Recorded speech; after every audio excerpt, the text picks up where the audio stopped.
Hi, I'm Feliz Lucas. I'm a mother of three, and I help my husband with his business in wedding photography.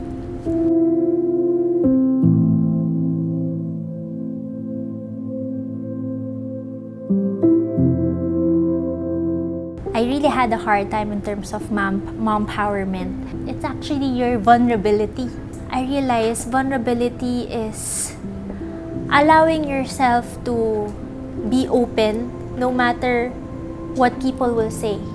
There is strength in vulnerability.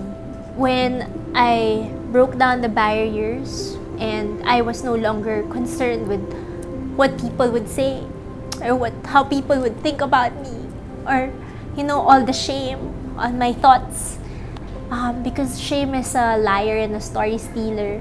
I realized there's a lot of women who are like me.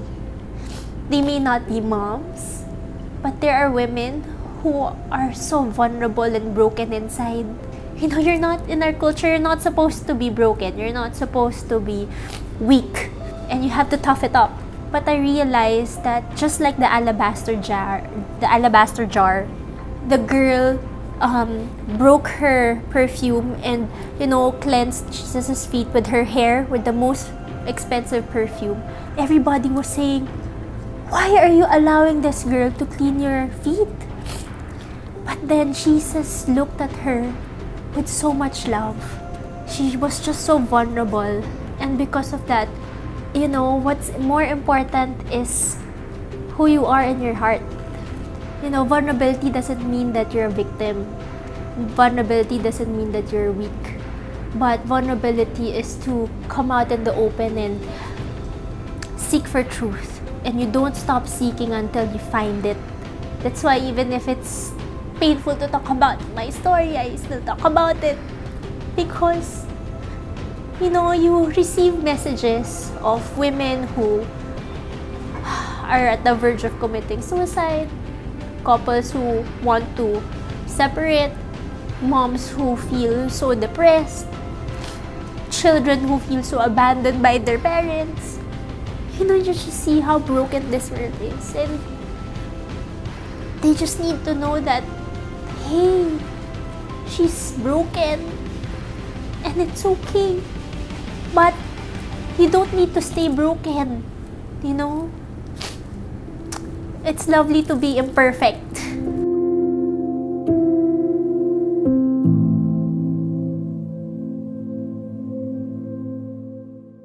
Losing my daughter over death. In this world, you will think you lost a child and you have lost. You know that you are broken, but you still try to look for the hope in it. I think it's because it's not just about death, but because I lost her to a rare kind of disease that didn't have a protocol.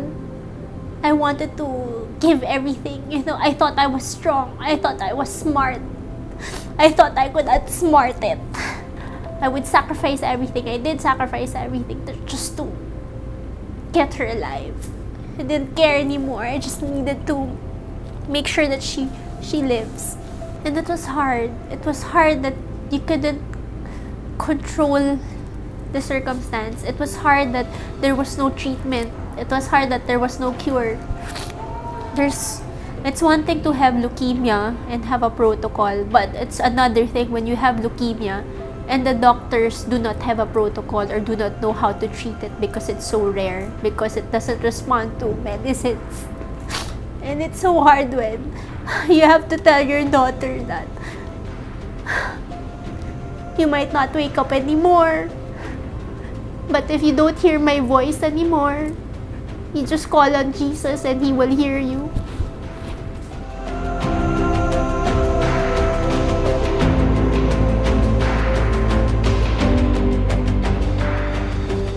To begin with, I don't think our story is any different from other parents who have lost a child. There's a lot of stories that really impacted us. The doctor of Katie, who her sister was diagnosed with also cancer, but her outlook was different because of how she saw us firsthand.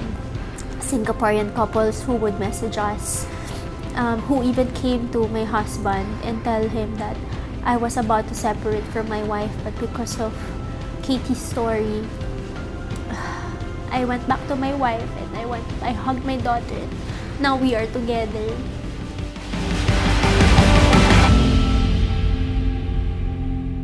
I want them to understand it's okay to make mistakes, you learn from it, and you move forward. We are called to be the best that we can be and to live the really abundant life that God really calls us to be. It's not going to be perfect, but there will be peace.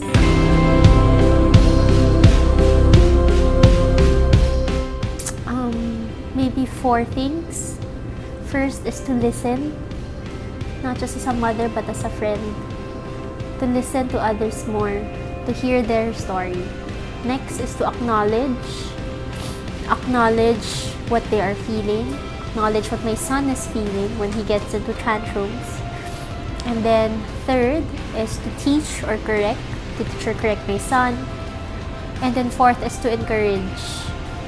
But what's important is we move forward, we learn from our mistakes, and we become better.